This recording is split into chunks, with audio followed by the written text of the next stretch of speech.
পতিত শক্তির নাশকতামূলক খেলা, জঙ্গি কার্ড এবং সরকারের কঠোর পদক্ষেপ। এই ছিল আজকের ট্রেন্ডিং শিরোনাম। বিস্তারিত নিয়ে আপনাদের সঙ্গে আছি আমি মাহমুদ আব্দুল্লাহ।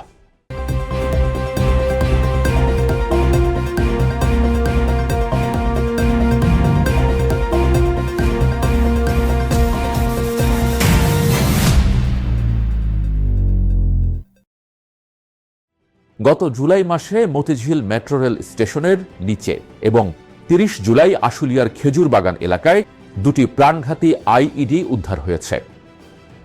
একটি ছাতার ভেতরে লুকানো পাইপ বোমা, অন্যটি মুদি দোকানের সামনে রেখে যাওয়া প্রেসার কুকার বোমা। এরপর ১ আগস্ট তেজগাঁও মেট্রো স্টেশন ও মিরপুর ১০ মেট্রো স্টেশনে সন্দেহজনক বস্তা পাওয়ার গুজব ছড়ায়। উভয় ক্ষেত্রে জনবহুল স্থান বেছে নেওয়া হয়েছে এবং সৌভাগ্যক্রমে বিস্ফোরণের আগেই সেগুলো শনাক্ত ও নিষ্ক্রিয় করা সম্ভব হয়েছে। এ ঘটনাগুলো নিঃসন্দেহে উদ্বেগের বিষয়। তবে বিশেষজ্ঞদের মতে এ ধরনের ঘটনা ও গুজব নতুন সরকারের বিরুদ্ধে পতিত শক্তির পরিকল্পিত নাশকতামূলক প্রয়াসের ইঙ্গিত বহন করে। বর্তমান বিএনপি সরকার দায়িত্ব গ্রহণের পর দেশে স্থিতিশীলতা ফিরে আসছে। ঠিক এ সময়ে এ ধরনের বিস্ফোরক উদ্ধার ও সন্দেহজনক বস্তার গুজব ছড়ানো কাকতালীয় বলে মনে হয় না। যুক্তরাষ্ট্রের বিশেষ দূতের ঢাকা সফর এবং সরকারের শীর্ষ নেতৃত্বের সঙ্গে বৈঠকের সময় এসব ঘটনা ঘটছে। বিশ্লেষকদের মতে পতিত আওয়ামী লীগ সহ স্বার্থগোষ্ঠী দেশে অস্থিরতার ছবি তুলে নতুন সরকারকে চাপে ফেলতে এবং আন্তর্জাতিক মহলে নেতিবাচক বার্তা দিতে চাইছে। ২০০৫ সালের ১৭ আগস্ট সারা দেশে একযোগে বোমা হামলার মতো সমন্বিত নয়, তবে এগুলো বিচ্ছিন্ন কিন্তু পরিকল্পিত। প্রেসার কুকার বা ছাতার মতো আইডি তৈরি সাধারণ অপরাধের কাজ নয়, প্রযুক্তিগত দক্ষতা ও উদ্দেশ্যমূলক পরিকল্পনা রয়েছে। লক্ষ্য প্রাণহানি ছাড়াও আতঙ্ক সৃষ্টি ও রাষ্ট্রের নিরাপত্তা ব্যবস্থাকে দুর্বল দেখানো। তেজগাঁও ও মিরপুর ১০-এর গুজবও একই উদ্দেশ্যে ছড়ানো হয়েছে বলে মনে করা হচ্ছে। বর্তমান সরকার এসব চ্যালেঞ্জ মোকাবিলায় সক্রিয় ও সতর্ক। পুলিশের বোমা নিষ্ক্রিয়করণ ইউনিট দ্রুত পদক্ষেপ নিয়ে উভয় বোমা নিয়ন্ত্রিতভাবে ধ্বংস করেছে।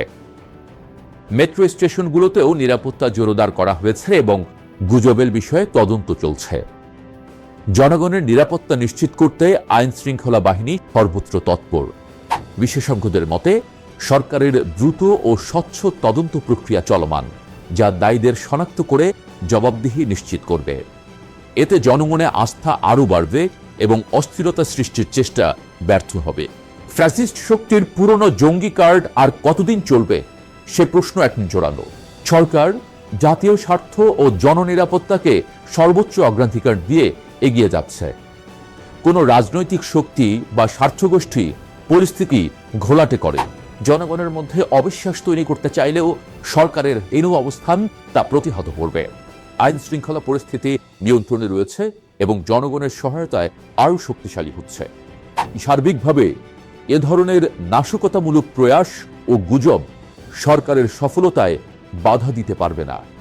দ্রুত তদন্ত ও কঠোর ব্যবস্থার মাধ্যমে দায়ীদের শাস্তির আওতায় আনা উচিত বলে বিশেষজ্ঞদের মত।